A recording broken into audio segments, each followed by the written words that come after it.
Welcome to the Dyme Squad Podcast, where we shine a light on the brightest stars in entertainment, business, and culture. Today, we have a truly special guest, an icon whose voice, talent, and positive energy has inspired generations. From her early days as a child prodigy on Star Search, a Star Search champion, to topping the charts with timeless hits like Tender Kisses. Tracie Spencer has been a trailblazer in music, fashion, and philanthropy. She's performed for fans all over the world, collaborated with legends, and continues to uplift communities through her passion and advocacy. Get ready for the inspiring, feel-good conversation as we dive into Tracie Spencer's incredible journey, her creative process, and the lessons she's learned along the way. Let's welcome the one and only Tracie Spencer. Okay, Miss Tracie, how you doing today? I am great. How are you? I'm doing wonderful. All right, well, we're going to go ahead and get started. You've inspired so many with your journey from childhood prodigy to award-winning artist. Looking back, what's one moment in your early career that makes you smile today? I would probably say, I think most people would think I would say Star Search. And that was definitely a huge proud moment for me because my dad was with me during those. Yeah. He's the one who we did go as a family out there. We did a family trip once after I won and everything. But prior to that, yeah, my dad traveled with me and stayed with me throughout the whole competition. And I'll never forget that because my dad passed in 2010. And so I look back and go, how fortunate and blessed I was to at least have a parent that wasn't, like the typical industry parent. Yeah. Controlling, none of that. Like my parents were always like my best friends. Like I could tell them anything. We always had very open conversations. They obviously thought I was crazy because I would ask like the wildest stuff sometimes, but that so that was probably really one of my biggest proudest moments or things that made me smile. The other would be, I'm sorry, I have two. The other would be, it's all right. would be winning an ASCAP award for Songwriter of the Year at 15 years old. Like, yes. I don't take anything for granted. I was taught to never take anything for granted because things can be taken away from you. Mm-hmm. So being a young girl from Iowa and to wake up one day and you're being, getting a Songwriter of the Year award. I'll never forget that. I'm truly grateful. It's something that I never expected. Mm-hmm. Songwriting was not something I thought I could even do. And I have my brother, Dino, to actually, thank for that. He was definitely one to pull stuff out of me, and he co-wrote the song with me. So if it wasn't him, I wouldn't have gotten that. So thanks, big bro. Okay. That's one of my questions too. We're gonna get into your brother. Mm-hmm. Your hit Tender Kisses, my song, recently went viral on TikTok, introducing you to a new generation.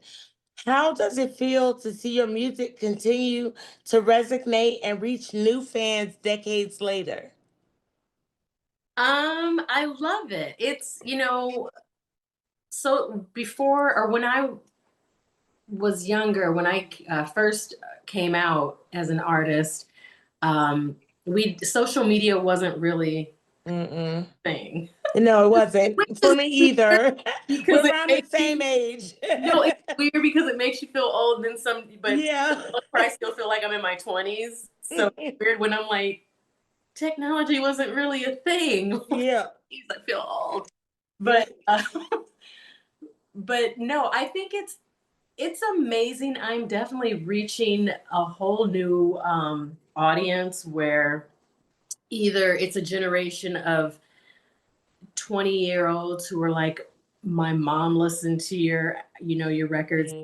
I grew up listening to them as well, or now they just see me on the internet, and you have people who are just curious. Everybody from TikTok and on IG are, there's so much content and there's so many people out making art right now that, yeah, you get on there and you're just like, oh, I don't know who that is. So then people want to dig a little deeper, and then they find out, oh, she's not a new artist. Like she's been around. And Yeah. I get comments all the time where people are like, oh, I just discovered you and I had no idea that like you were out in the 80s and 90s as a top. Yeah. That's weird. So, no, it's amazing. And then they, really appreciate the music, and which makes me feel good because I think as an artist, even at that young of an age, that was something important to the label at the time, to Capitol, and as to myself, as an artist, to create music that was timeless, that could resonate with people, and music that I also personally enjoy listening to, and the type of music that I grew up listening to. So no, it's awesome. I love it. That's wonderful. That's wonderful.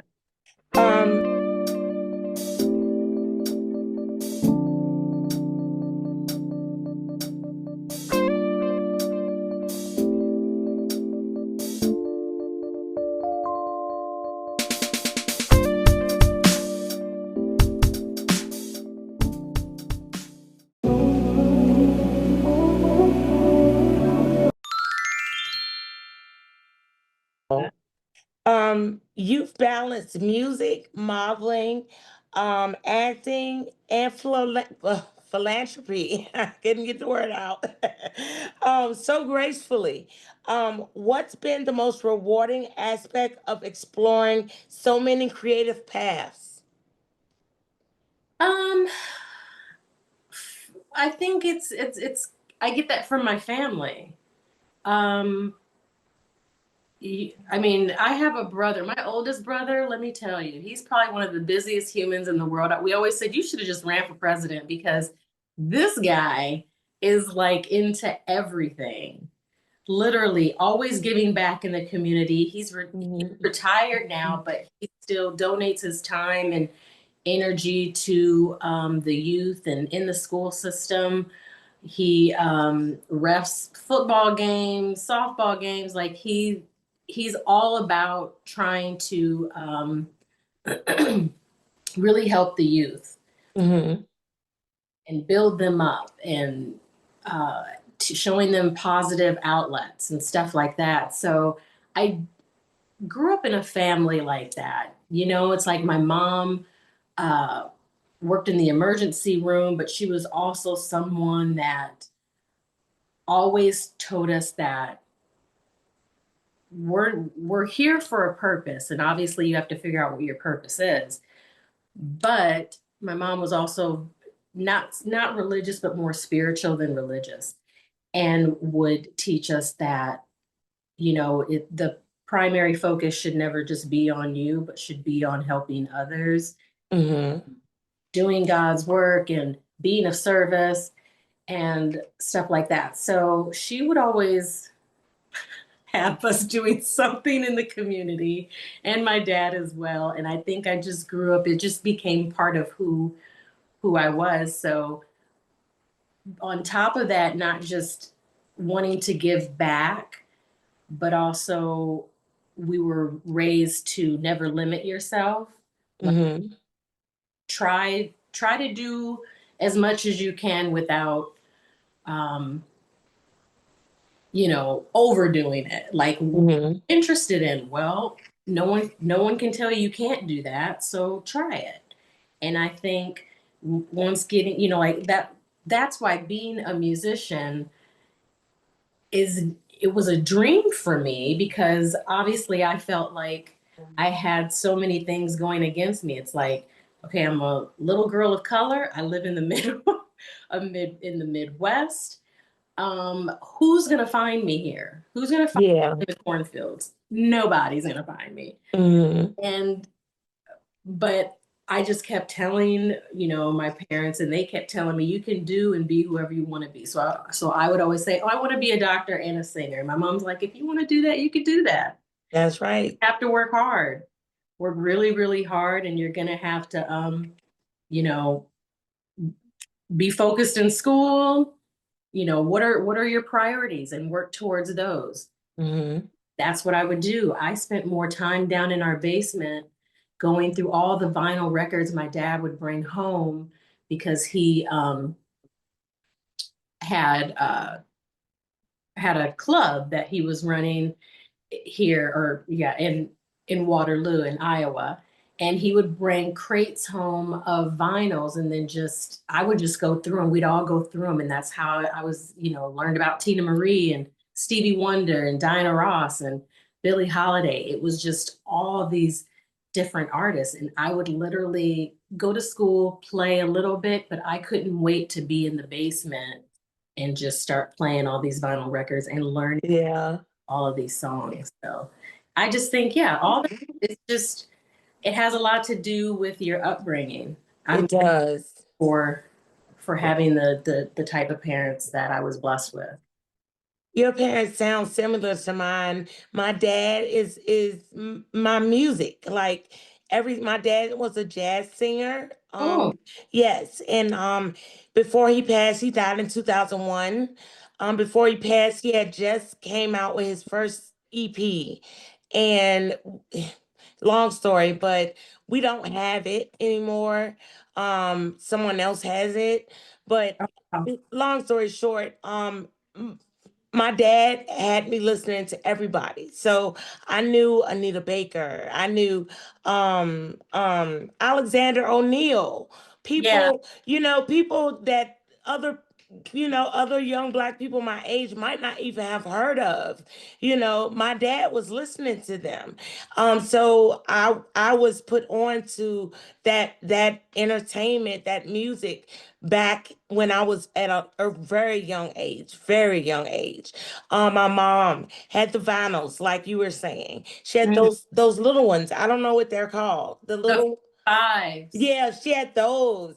Yeah, she had those. And she had Michael Jackson and Yeah, Diana Ross and all of them. So I grew up on like that as well. And then my mom was very religious. So I learned about God and all of that. So yeah, we sound very familiar with that. Like we yeah, have similar upbringings. yeah. No, it's wild to me, because I don't think many, I shouldn't say many, well, because I know there's some still, but there's not a lot of young people growing up like that anymore, I don't think. It's not. It's the world is a completely different place, especially because of technology. Everybody's just Yeah. glued to their devices, that Yeah. not having those types of experiences anymore. So no, I'm truly grateful. I mean, yeah, the funny thing about music too, growing up in my household, was, as much as my mom was from Louisiana. Hmm. And so as much as she appreciated R&B music, she also loved country. Oh. She exposed me to a lot of country music, which kind of led me to like exploring the Beatles. Like, it just kind of opened a whole new world. Hmm. Like, really like finding all these different genres. So no, if you walked into our house, even like in the 80s, you don't know what you would be hearing. Exactly. I love the Bee Gees. Oh my Telling you. God. My Let me sister, tell you. tell you, she was obsessed with the Bee Gees. That she That's had me. the lunch pail, the Bee Gees lunch pail. Uh-huh. Oh my sister was so in love Oh, with the Bee Gees. I love the Bee Gees to this Oh, day. I oh, am obsessed. absolutely. Like, I love it. I love it. I have a friend that goes live on TikTok that does her makeup. And whenever she plays the Bee Gees, she's like, "It's Diamond here, it's Diamond here." Oh my Because God. she know I love the Bee Gees. Love Yes. Bee Gees. Um, and then my mom also loved Bobby Blue Bland. So that's Yes. such an eclectic uh or styles of music being played Yes. in our house. And then with Hmm. being a musician, he had the opportunities of working with Little Richard and Jackie Oh, Wilson. that's wonderful. Unbelievable that he exposed me to that type of music and Muddy Waters and stuff like that. Mm, that's good stuff, girl. He's the good stuff. Yes, that's good stuff. Really. Yes. I love Oh man. yeah.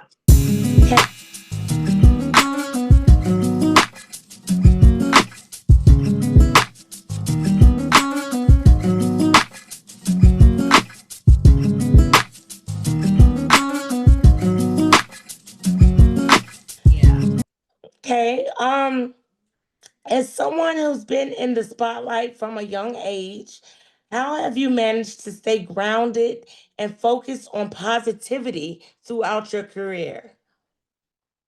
That's a tough one. Because it's a lot of young people that started off very young that went a bad way and then came back, and some of them just are lost, and I feel like you did a lot better than a lot of other people, starting off like you did at such a young age as you did. I think if social media was around though, then you would have seen me struggle a little bit. Okay. That is just, it kind of goes with the territory. It doesn't, I was obviously protected by my family. I was Yes. very fortunate that they were so heavily involved in my career and I could trust them and they did everything they could do to protect me. But the reality is, if you get into this industry at, literally as a preteen and you go through your adolescence growing up in an industry Mhm. like the entertainment field, it's gonna be a little challenging because your life is not normal. That's not normal. Yeah. Everybody grows up like that. Um, and I had to balance trying to be a kid, and I went to Catholic school and my parents wanted to keep me in the same school, and then having a tutor, traveling, Mhm. shooting videos, um, dealing with adults all the time because it's not like, Yeah. it's not like there were 15-year-olds running record labels. It was Exactly. grown people running labels. Have to adjust to that, sit in meetings, marketing meetings at 15, like Mm. trying to make decisions about my career, and then go home and like ride my bike in the neighborhood with my friends. It was tough. And so I started to experience depression like when I was 16. Oh no. Okay. Just it was I be becoming very overwhelmed by everything. Hmm. So even around that time I kind of stepped out of music briefly, and had to kind of reset. And that was Hmm. really my parents made. They were like, I remember my father flying to California and picking me up and getting on a plane with me because they were concerned that I wasn't doing very well. And again, grateful. that they stepped in, that they acknowledged, they were able to recognize that something was going on, Yeah.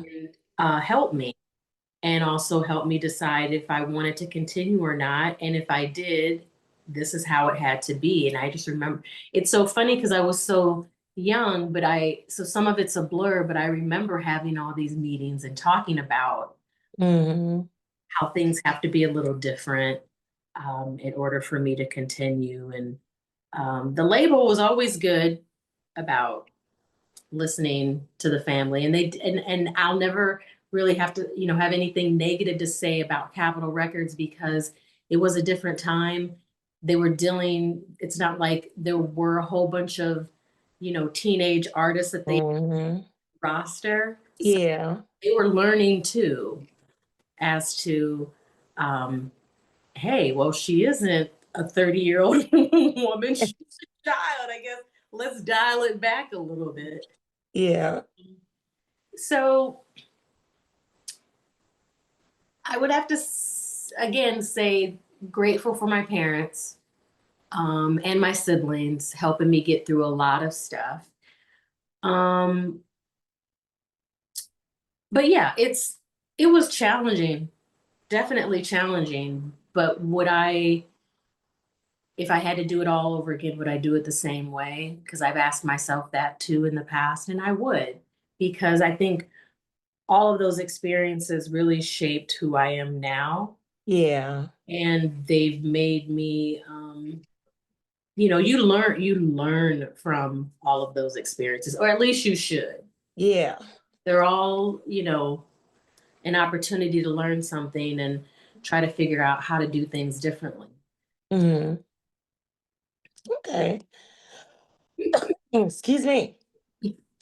Um, you've had the chance to travel and perform all over the world. Is there a favorite place or audience that stands out that's especially memorable to you?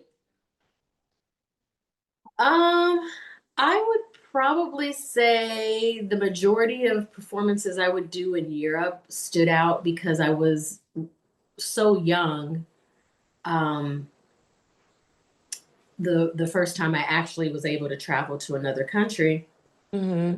And I remember doing one in this square. I can't remember what the name of the outdoor square was, which is sad. I'm gonna have to like look that up. It was the first time I think I performed at a festival where there were like literally, I don't know, about 100,000 people, and everyone was outside, and they were sitting on top of the buildings, and it was the wildest experience, because here, little old me, just like getting on this massive stage and entertaining all of these people. Yeah. And they always say, like, when you go to another country, how much they appreciate American artists. Mm-hmm. You just feel that it was just everybody having a good time. um and it was at night. I do have, funny enough, the that moment on VHS, which I need to, like, you know, um, preserve that before that VHS tape goes bad. I don't. Or maybe get it put on DVD. Yeah, that's what I Mhm. do. I have so many things on VHS tapes, even like behind the scenes stuff from video shoots. Um, yeah, that I need to do that before they do all go bad. I have them in, put away safely, but trying to find time to do stuff like that that's a whole nother thing. Yeah. I'm trying to get back to my questions here. Okay. Oh, Um, your family has played a big role in your music, even co-writing hits with your brother, like we were saying before. What's the best part about creating and sharing these experiences with your loved ones? I think if you get along with your siblings, it's great. when we were all younger, then it was kind of iffy because I'm the youngest, and my mom always would make these jokes and said, "Oh, you were the surprise." Oh. That's a little shady, mother. That's a little. I feel about that, but it was a joke. But it's just because there's a gap between my other three siblings, but no, and in the beginning, like, no, we didn't get along great. Me and my brother, though, the one that I would write with, Dino, and people who know him as Dino, but his name is Marty, and he went by Sir Spence, as a writer. That was our connection, was music. I mean, my other siblings all can sing too, but we were the ones who were definitely really, really, really heavily drawn to music. So we would my parents got a piano. We were the ones who took piano lessons. Yeah. And Dino would sit and start writing these wild songs. Some of them made sense, some of them did not. And then he would teach them to me and make me sing them. Perform them for the family or for neighbors. Have concerts in the backyard. But I will say he was onto something, because when we had like the Iowa State Fair, and I was 10, we entered into the local competition in my town. And if you won that, you could go on to perform at the state fair. And the Iowa State Fair, I don't know if you know anything about it. It is literally still one of the biggest fairs in the United States. Like, oh, wow. It has grown so much to now where they have, huge acts from Carrie Underwood. Oh, wow. I think Travis Scott even performed, I want to say last year. But yeah, now it's crazy, and wow, so many people still go. I honestly have not been, oh my God, since I was like maybe in my 20s. Yeah, I have not been back, which is sad. But yeah, so we entered into that competition from a song that my brother wrote, and we performed it, and then we won the competition, got to go to the state fair. He wrote another song just for the state fair, and it was a song called "I'm Gonna Make It." And I have that on video too. Oh, wow. And yeah, so he was definitely onto something. He was also someone in the family that kept pushing me. Did we fight a lot? Absolutely. Get on my nerves? Absolutely. But everybody's nerves too. But no, honestly, it was great, because then my sister, Nikki, when she graduated from high school, she wanted to go to FIDM Fashion Institute in Los Angeles, and she was a stylist. So she became my stylist. So I had a personal stylist, which was my sister, which was awesome. And I had my sister who was writing with me. It was great. And we all lived together, even briefly, when we were first going out to California. So no, I think it's great. I know not everybody gets along with their families like that, but I was truly blessed, and we're still very close, which is awesome. That's good. Yeah, they're all crazy, but we love each other. Yeah, I'm the oldest out of the three of us, and I've always had this motherly like thing for my brother and sister, because my mom was a nurse. She was an LPN, so she worked nights sometimes, and I would have to watch the kids. That's why I said we have a lot in common. We really do. Yes. And me and my sister did not get along when she was younger, and now we do get along. She's 30, no, she's 40 now. She's 41. And we get along excellent now. We're like best friends. But back then, no ma'am. Yeah. Me and my brother got along great. My sister, I to this day, I'm like, girl, I think you hated me. Like, Yeah, that's how I felt. Like my sister didn't like me. it's like the age gap, and I would follow her around like a puppy dog because she's older, and I just you look I told her, I said I was just fascinated by you. She's Yeah. gorgeous, and um she was so girly, and I was just fascinated by that because I wasn't growing up. I wasn't very girly at all. I was very much like a tomboy. Oh, okay. So I would play in her stuff, but it really, just um, to try to get closer to her, or to I don't know, feel like what it was like to be her. And then she hated that. She hated it so much. But literally now she's my best friend. Like, I got to see her last week, and we had a 5-hour lunch, and it Oh, she's my best friend. And even more so now, since our parents are gone, I think that has even brought us even, that much closer. yeah. Like, we're like each other's support system. So Mhm. yeah, but did she hate me? Absolutely. And she still apologized, and she's like, I did some mean things to you. And I'm like, it's fine. That's normal. And me and my sister, we the opposite. I'm the oldest, and she's the middle child. My brother's the baby. Me and my brother always got along, but me and my sister, we clashed, and it was a Yeah. mess. And but now all of us we're just real tight. We try to go out every month and do something, just the three of us together, so we can spend time together. My mom loves it. She No. loves it that we're close like that. Yeah. Yeah. Hmm.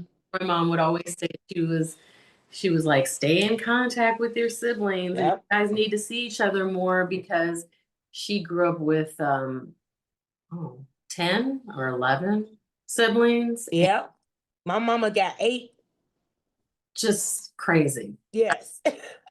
Yeah, no, I don't know what people were thinking back I then. don't know either. My grandma was the oldest of 14. Yeah, no, thank you. No, thank you either. And that's why I said I had My 2. That dad, was enough. yeah, no, my dad too had crazy amounts of siblings, and I'm just like, yeah, that's cute. No thanks. I'll pass on that. For Little Women too, because my mom was only like 5'4". My dad was like 6'2", Hmm. and her mom was just as tiny, Yeah. and her dad, he was over 6 feet. So I'm just like, what is wrong with people? Now, my dad's mom, though, she was taller, but to have all them babies. Yeah, it's a lot of kids. And But then I have a first cousin that had about 10. And this is more recent, because she's just a couple years older than me. And she passed away, unfortunately, but oh, she had a lot of kids. And then her oldest daughter has about that many. yeah, no, There's just too many. In this day and time, I wouldn't want to have that many kids. no, the world is so wild that Yes. no, yeah, no. It's like having a child. In this world, I would be like, you got to stay in the house at least Yep. until you're 30, because it is all bad out there. It is. And my baby is 22, and it scares me all the time because she's just out there, and it's like, okay, are you all right? And I talk to her all the time, but it's still, I don't physically control what you're doing now, and it bothers me. I know. Because she's grown. She can do what she want to do. Yeah. And the world is just so bad, and I can't protect her from everything anymore. No, you can't. All you can do is, arm them with what they need to go out, by Hmm. really being honest, because you can't shield, kids from stuff. It's like you literally have to be honest with them, and Yes. because you don't want your kid going out there and going, oh, I didn't know this was going on. Hmm. you don't want them to be surprised. So no, I think because my mom working in the medical field, being a nurse, and my dad being a musician, he saw a lot of stuff. And then also him running a couple of clubs. I think that's why they would have these honest conversations with us because, yeah, my mom saw a lot in the ER. My dad Yeah. saw a lot just being, you know, running these clubs. And my dad was very much street savvy. Mm. He wanted us to be like that, Yeah. just to be aware. Like, no, there was My dad was like that too. He wants make sure you keeping your eyes around your surroundings, you know. head on swivel. That's right. All the time you're a female, make sure you do this. Make sure you got some sort of protection, you know. He always was like that. Yeah, so we have a lot in common. That's so Yeah, crazy. so funny. But yeah, you got to. And I think, yeah, my nieces, it's funny. I don't really worry about them. I have one that works for the University of Alabama, and she's an athlete. One's a school teacher. Um, what do the other ones do? Oh, one just finished PT school and works in pediatrics. Wow. Wonderful. And then we have the youngest who's still in high school. But they're all like really, really well-rounded young. Adults. Yeah. That's wonderful. Yes. So I tell my brothers and my sister, I'm just like, you guys should be really, really happy that these kids Yes. are acting up because I was so grateful because I wasn't bad, but I liked guys when I was younger. So as you that's should. the best way I can put it, you know. And my daughter didn't give me any of that trouble. None of it. Like Isn't that and she's very motivated. She works every day. She has her own place, you know, all of that. So I'm very proud of my daughter too, you know. She I feel like I did a good job. yeah. No, seriously. Good for you, because Yeah. that's So do you have any children? no, I do not. Oh, okay. I have a cat playing with her toys right now. And yeah, no, for me to not have children it's been a personal journey for me. I don't Mhm. talk about it because I understand. yeah, it's just but I do get asked all the time. But if you don't want to talk about it, that's fine. I don't like to, No, no, get you, anybody upset about anything. oh, no. Okay. It's totally fine. I think for me, it's just without going into detail about like putting all my business out there. It's just, I think I always went back and forth of children, no children, children, no children. I Yeah. never was the girl who grew up and was like, give me the house with the picket fence and I want to be married at 18. Mhm. Never was that girl. That was me. I got Yeah, married when I was 17. yeah, no, ma'am. That would be a hard no. Yes. I got married when I was 17. I Girl. had my son when I was 17. My son was disabled. But yeah, so and then this is my second marriage that I'm in now. Mhm. Yeah, and I have two children.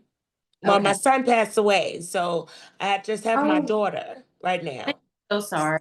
That's all right. Thank you.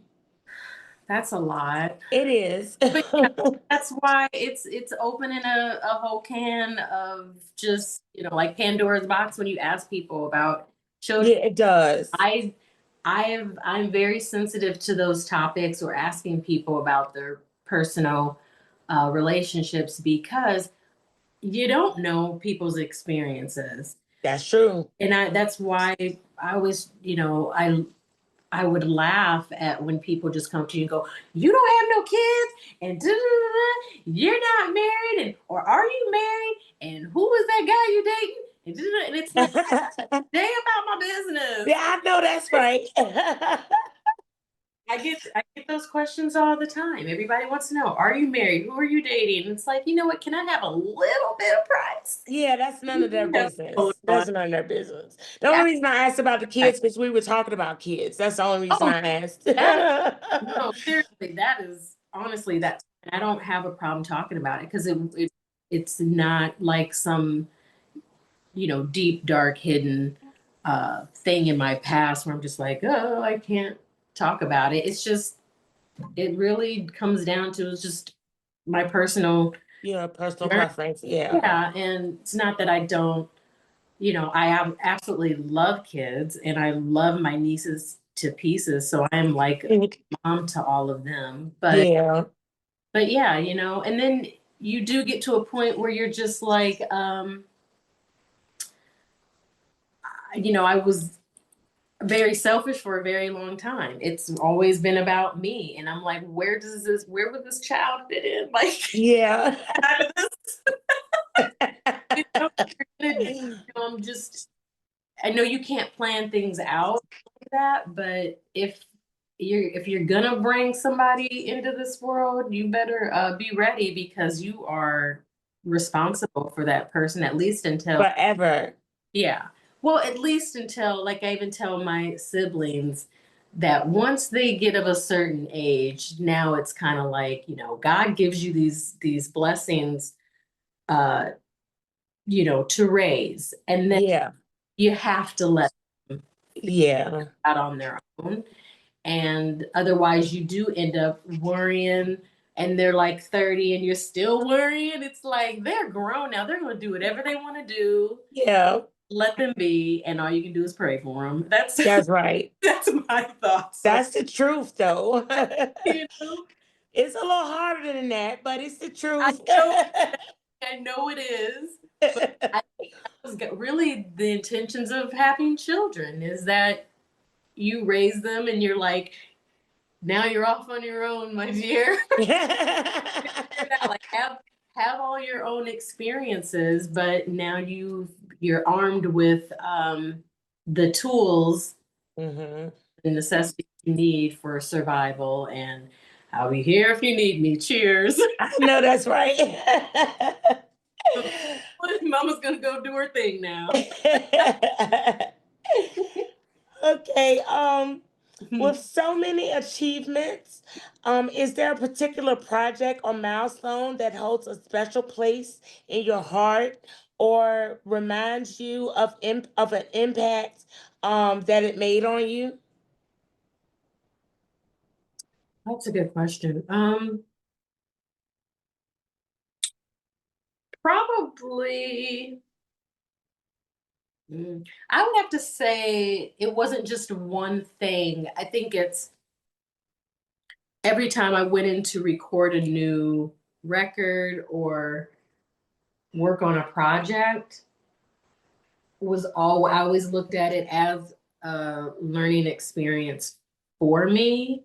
I always looked at, you know, like when they're like, okay, you have your freshman album, and now you have your sophomore album, and then everybody's in a hurry to get these albums out and to write and do this, that, and the other. And I'm like, I can't write about something if I haven't had enough experiences yet, or I don't really know what I want to talk about. And you're creating art, so then that's where I think you start to bump heads with executives and the labels because they're just thinking about recouping their money. Yeah. Just, you know, maintaining the momentum. So there were a couple records like in between that didn't get released. And not that I'm not proud of the work that I did.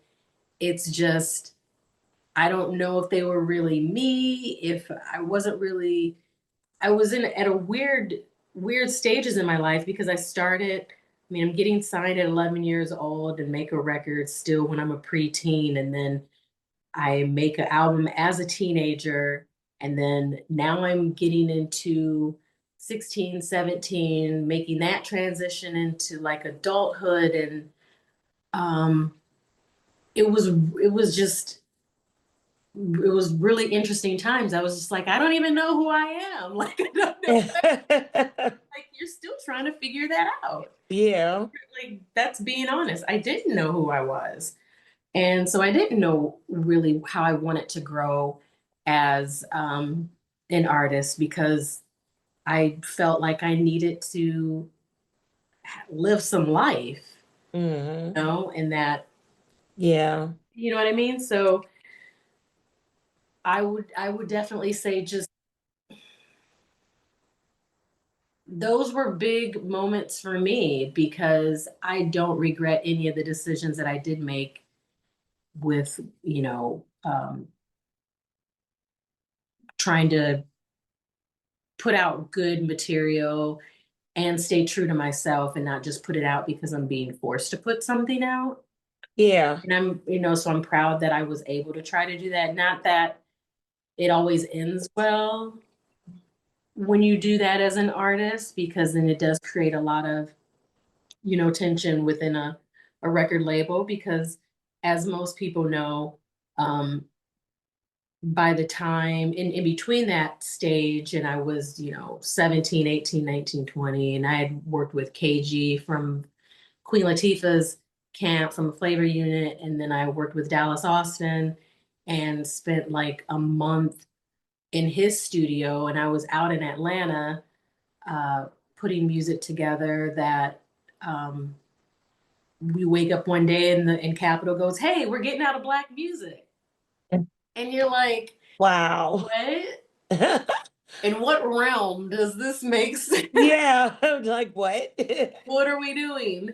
And yeah, and then they're like, but we're keeping you. And it's like, okay, that's great, but do you know that I do R&B and pop music? So what are we doing? How Yeah. I can't say Black music at Yeah. one of the biggest labels in the world. Like, Mm-hmm. what are we doing? And then watching, it felt like a revolving door of presidents going in and out of the label and having to build those relationships. Mm-hmm. If anything, that's why I said I don't look back at any of those moments and go, "Oh, I would do that over again." I learned so much just about myself during those periods as time went on, and about how labels work and how people work. Mm-hmm. Yeah. And yeah, so no, that's why I said it's like a series of moments. It was just one thing. It was a lot of different things that um, were key to me just growing up in the industry, because I literally did grow up in the industry. Yeah, he did. Yeah.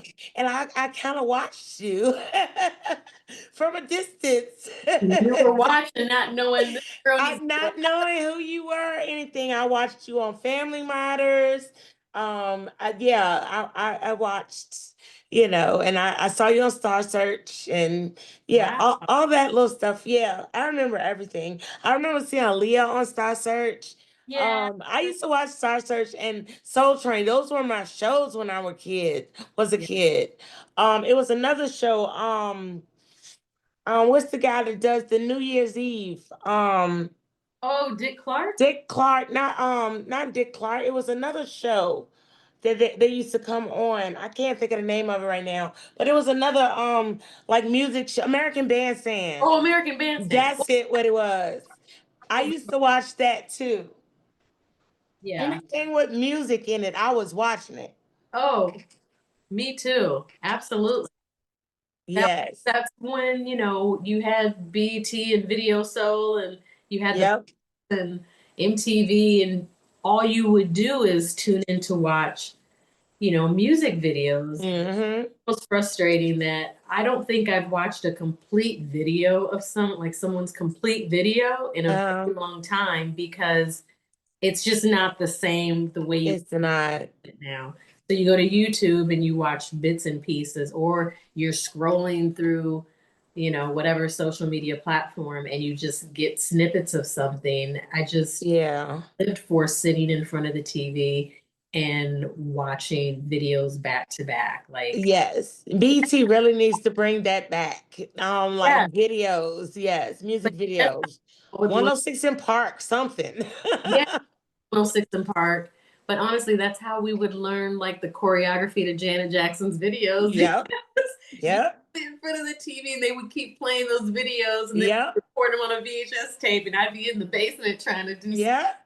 Doing Janet. the snake and all that little stuff. Yep, all the little Janet Jackson dances. Yeah. Yep. All right. What message of encouragement or hope would you like to share with young artists and fans who look up to you and dream of following in your footsteps? Oh. I would say, and not to get wordy because I know I can talk a lot sometimes, but do you figure out who you are and just create what makes you feel good. Don't try to be a leader. Don't try to follow the trends or do what everybody else is doing, because Yes. there's enough room for your art. There's enough Mhm. room for you to be you, for you to stand out, for you to be creative. And it's not everybody's going to like it, not everybody's going to love it, but that's fine. There's always going to be a group of people, or you're always going to have a fan base out there that's going to appreciate and respect what you do. Sorry, those are my clocks. Oh, Actually, it's okay. those are my mom's clocks. Yeah. Rid of them. So yeah, I would just like stay true to yourself and always protect your space. Be careful about who you let into your personal spaces. Hmm. Do your research, like do the work. I mean, I think too many people, because of technology, because of social media, everybody's like, you know, I can do this, I can do that. And then I think a lot of young people get caught up. Yeah. So without saying a whole lot, you know what I mean? It's just be careful about some of the choices and decisions that you make. But for the most part, who you are is enough. Like you don't have to try to compete with everybody. Just do you. Just do you.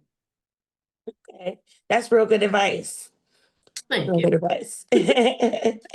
All right. How can your fans find you online on social media?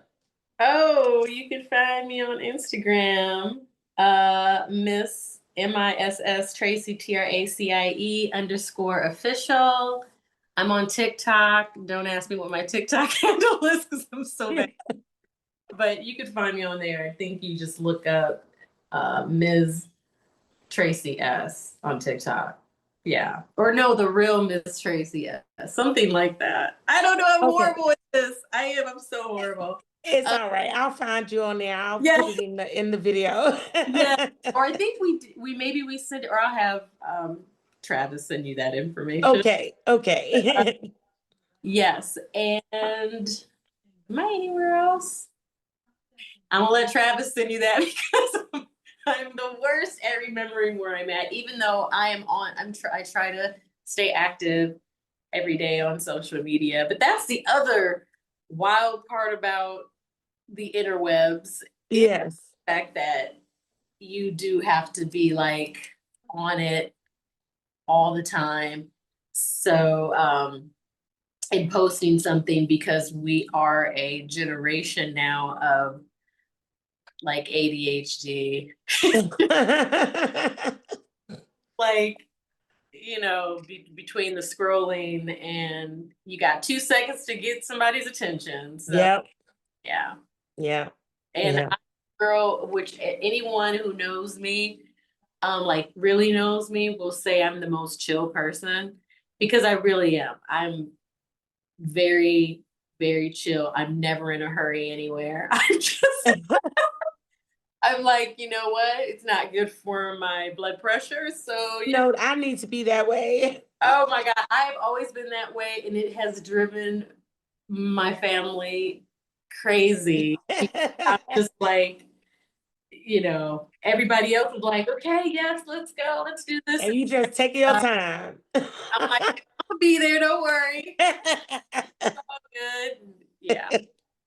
That's funny. Again, I get that from my dad. Yeah. Definitely get that behavior from my dad. He's gonna get there and you're gonna be happy he showed up, but it might not be on time. It may not be on time, but I'm getting better though. Oh. I'm not. It has been so wonderful interviewing you today. That's a wrap on this episode of Dyme Squad Podcast. A huge thank you to Tracie Spencer for sharing her story, her wisdom, and her unstoppable positivity with us. Her journey is proof that with talent, heart, and a commitment to giving back, you can truly make a difference on stage and in the world. If you enjoyed this episode, please be sure to subscribe, leave us a review, and share it with your friends. Stay tuned for more inspiring conversations with the game changers and trendsetters making waves in the entertainment and beyond. Until next time, keep shining and stay positive the Dyme Squad way.